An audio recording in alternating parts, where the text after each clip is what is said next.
The U.S. might have a very unlikely ally in efforts to help Iraq contain ISIS. Iran. Tehran is supporting the Maliki government with drones, tons of military equipment, supplies, and intel teams. Iranian troops are also stationed on the border to assist Prime Minister Maliki if needed, despite an 8-year war between those two countries, plus decades of mistrust, of course, between the U.S. and Iran. The White House has reached out, at least briefly, to Tehran about containing the ISIS militants. As of now, there is zero official, publicly acknowledged coordination between the nations on the Iraqi unrest, and Iran's supreme leader says the U.S. should stay out of it.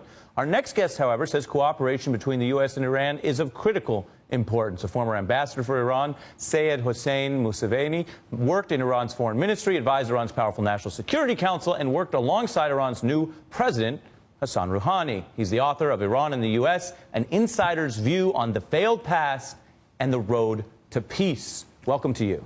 Thank you. Let's start with this idea that a collaboration of some kind between the U.S. and Iran would serve mutual interests in Iraq. Certainly, Iran and the U.S., they have common interests and common threats in Iraq. The rise of the new version of very dangerous terrorism from Syria and Iraq spilling over to the whole region is a threat to Iran and the U.S. both.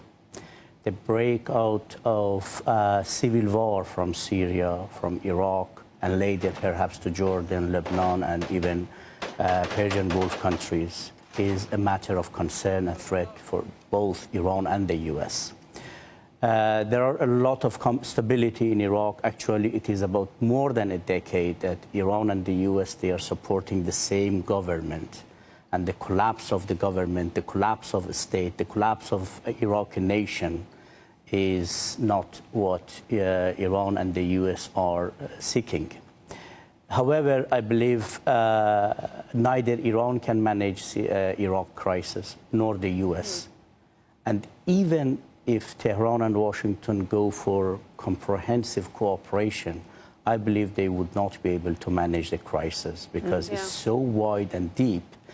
That's why I believe we would need a trilateral cooperation between Iran, Saudi Arabia, and the U.S.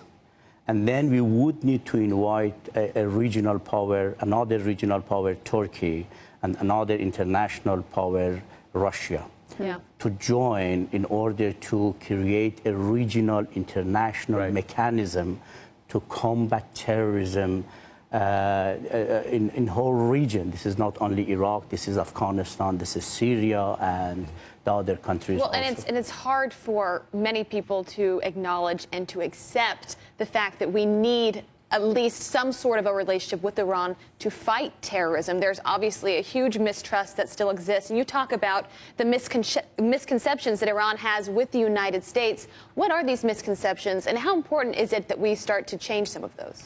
There is a great amount of misunderstanding, misperception, mistrust, miscalculation between Iran and the U.S.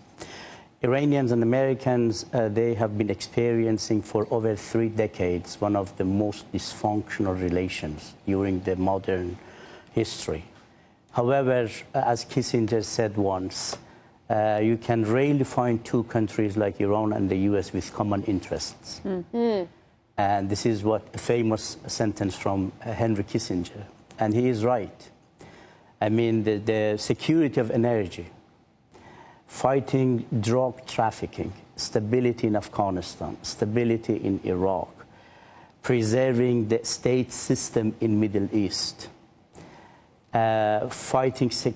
preventing sectarian war, and this version of terrorism. These are among many other common interest issues between Iran and the U.S. Unfortunately, Tehran and Washington have never been able to sit together to have a sincere dialogue and cooperation on the commonalities.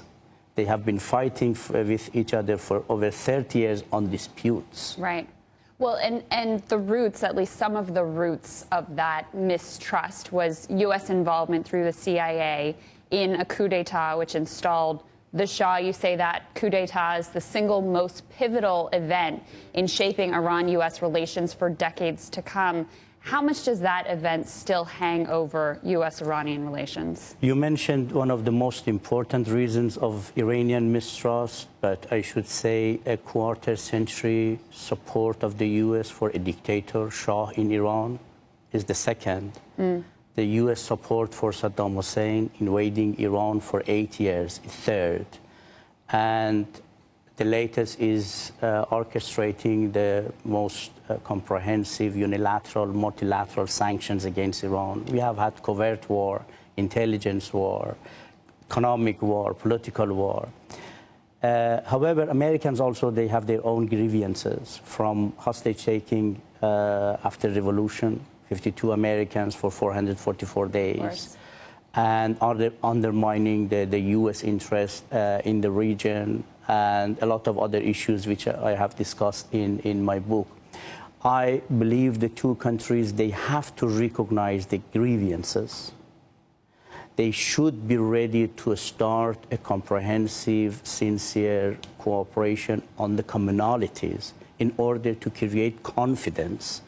At the same time, they need to discuss the differences and to find some principles to resolve the differences. And at the end, they should be ready for forgiveness, because we cannot live forever in the past. That's right. Ambassador, thank you very much for joining us today. Thank you very much.